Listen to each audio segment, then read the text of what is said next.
अशा प्रकारचं श्रेष्ठ भक्त जर व्हायचं असेल तर काय पाहिजे? प्रेमभक्ती पाहिजे, सत्संग पाहिजे, ज्ञान पाहिजे, निष्काम कर्म पाहिजे, तप पाहिजे, वैराग्य पाहिजे, श्रद्धा पाहिजे आणि प्रेम पाहिजे इत्यादी. ही भक्तीची जी साधनं आहेत ती अपरिहार्य आहेत.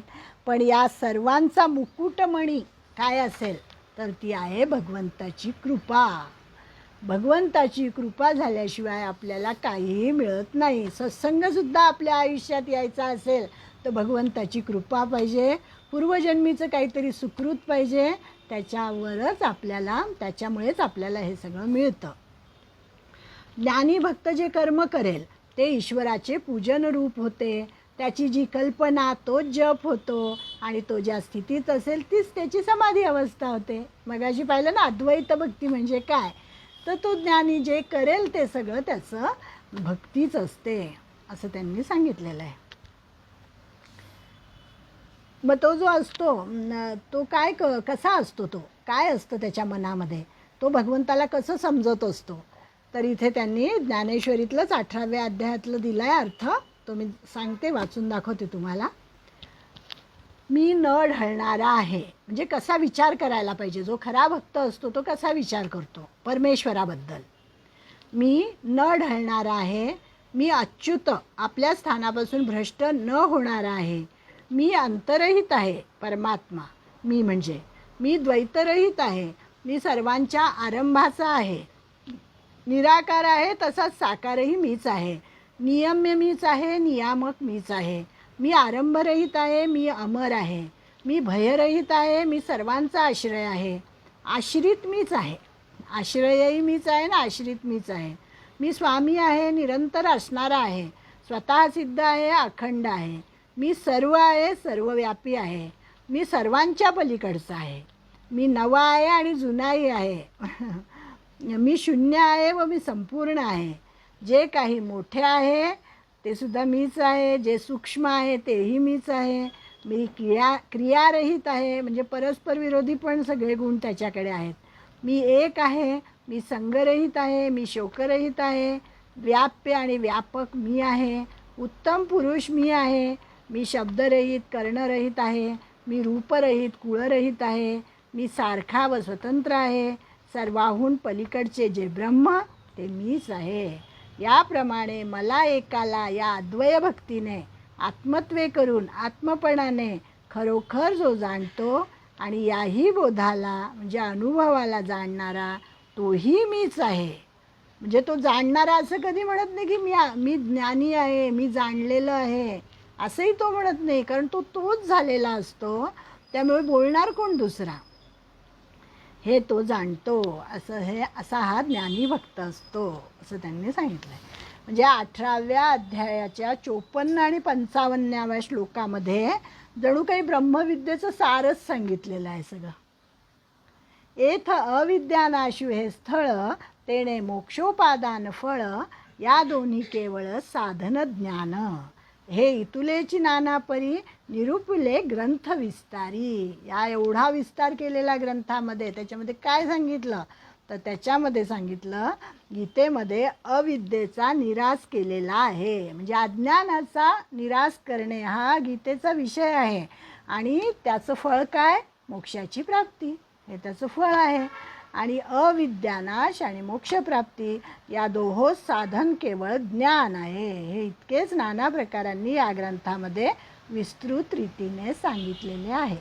म्हणून 18वा अध्याय कलशाध्याय का म्हटलं आहे की त्याच्यामध्ये सांगितलं आहे की तुम्हाला गीतेमध्ये काय मिळणार आहे, तर गीता वाचल्यामुळे, गीतेचा अर्थ समजून घेतल्यामुळे आपल्या अज्ञानाचा नाश होणार आहे आणि अज्ञानाचा नाश झाला की आपल्याला मोक्षाची प्राप्ती होणार आहे.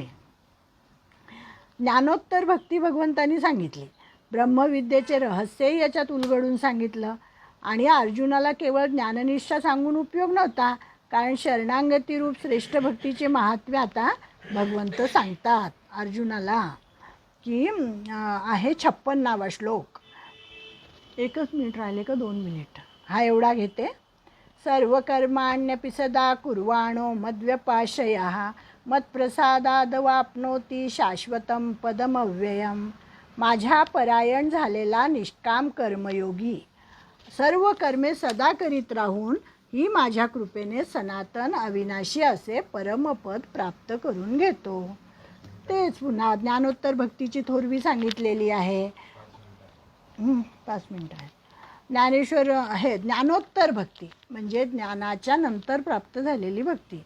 मग त्याच्यामध्ये काय काय येतं? भक्ताचा तेच आहे, भक्ताचा कर्तृत्वाभिमान आणि फलाकांक्षा दोन्ही ईश्वरार्चनामध्ये नाश पावतात. भगवंतांना अनन्यभावे शरण गेलेल्याला अभय देऊन भगवंत त्याला पापमुक्त करतात.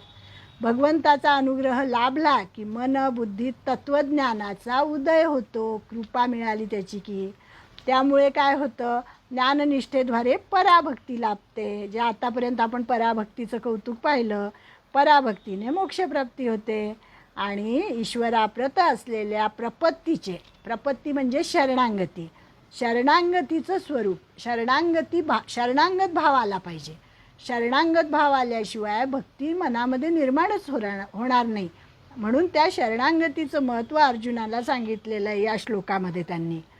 सर्व कर्माण्यपि सदा कुर्वाणो मद्व्यपाशयः मत्प्रसादाद वाप्नोती शाश्वतम पदमव्ययम. की निष्काम कर्मयोगी जरी तू असलास तरीसुद्धा सर्व कर्मे सदा करीत राहून मला शरण ये असं सांगितलं आहे. शरणांगत भाव या ठिकाणी त्यांनी सांगितलेला आहे. आणि कसा असावा हा शरणांगत भाव? तर जन्मदात्रीने आपल्या पुत्राचा त्याग केला समजा, तरीसुद्धा तो पुत्र रडून रडून तिलाच चिकटून राहतो बालकाप्रमाणे, म्हणजे शरण गेलेला असतो तो आपल्या आईला. तसा शरणांगत भाव पाहिजे. पतिसेवेमध्ये मग्न असलेल्या उच्च कुलातील पतिव्रतेप्रमाणे पाहिजे. किंवा नृपतीकडून अन्याय झाला तरी कष्ट सोसून त्याच्या आश्रित प्रजेप्रमाणे पाहिजे. सर्वत्र उसळणारा सागर असूनही, किनारा दिसत नसूनही पुन्हा नावेवरच बसणाऱ्या पक्ष्याप्रमाणे पाहिजे. सुरीने शरीर कापले तरीसुद्धा ते वैद्याने आपल्या हितासाठीच कापले असून त्यामुळे आपला रोग बरा होणार आहे असा भाव धारण करणाऱ्या रोग्याप्रमाणे शरणांगत भक्ताचा भाव आणि भक्ती असली पाहिजे. किती छान व्यवहारातलं उदाहरण दिलं आहे की आपल्याला जर एखादं ऑपरेशन करायचं असेल आणि आपण डॉक्टरकडे गेलो तर आपण त्या डॉक्टरकडे वर पूर्ण विश्वास टाकतो की त्याच्या हातात काय काय असतात साधनं, काय काय कात्र्या असतात, चाकू असतात, सुऱ्या असतात, तो आपलं पोट फाडतो, शिवतो, काय काय करतो. पण आपल्याला जरासुद्धा त्याच्याबद्दल अविश्वास वाटत नाही, पूर्णपणे विश्वास त्याच्यावर टाकलेला असतो. त्याप्रमाणे म्हणजे शरणांगत भाव आपल्या ठिकाणी असतो की हा काय करेल ते आता डॉक्टर करेल, ते पूर्ण ज्ञानी आहेत. तसा शरणांगत भाव भक्ताचा पाहिजे आणि तशी भक्ती असली पाहिजे असं त्यांनी सांगितलं आहे. स्वकर्माचा चोखवळी मज पूजा करुनी भली तेणे प्रसादे आकळी ज्ञाननिष्ठेते ते ज्ञाननिष्ठा जेथ हातवसे तेथ भक्ती माझी उल्हासे तिया मजसी समरसे सुखिया होय. आणि अशी ही भक्ती अर्थ सांगते. स्वकर्मरूप पवित्र फुलांनी माझी चांगली पूजा करून. पूजा कशी करायची? फक्त पत्रम पुष्पम फलम तोयम नाही, तर स्वकर्मरूपी फुलांनी पूजा करायची आहे. आणि माझ्या प्रसादाने ज्ञाननिष्ठा प्राप्त करून घेतो. तो ज्ञानमार्ग जेव्हा हस्तगत होतो तेव्हा माझी भक्ती प्रगट होते. त्या भक्तीच्या योगाने माझ्याशी एकरस होऊन तो सुखी होतो. म्हणजे भगवत प्रसादाने मोक्ष लाभतो, त्यामुळे त्याचा अनुग्रह लाभावा असाच प्रयत्न प्रत्येक मुमुक्षु साधकाने करायला पाहिजे असं ते सांगतात.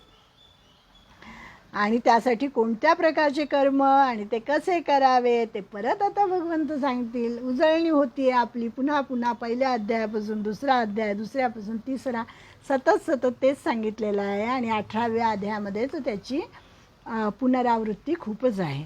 म्हणून आता पुढच्या वेळेस आपण 57वा श्लोक घेऊ, परंतु वेगवेगळ्या प्रकारे सांगितलेला आहे. आणि आपली बुद्धी जड आहे, आपल्या काही लक्षात राहत नाही. संसारातल्या गोष्टी लक्षात राहतात, परमार्थातल्या गोष्टी लक्षात राहत नाही. त्यामुळे पुनरावृत्ती जरी झाली तरी आपलं हे पुन्हा पुन्हा पक्कं होतं. त्यामुळे आता झालेली सेवा भगवंताच्या चरणी अर्पण करते. आपणा सर्वांना नमस्कार करते आणि या ठिकाणी मी थांबते. ओम तत्सत श्रीकृष्णार्पणमस्तू.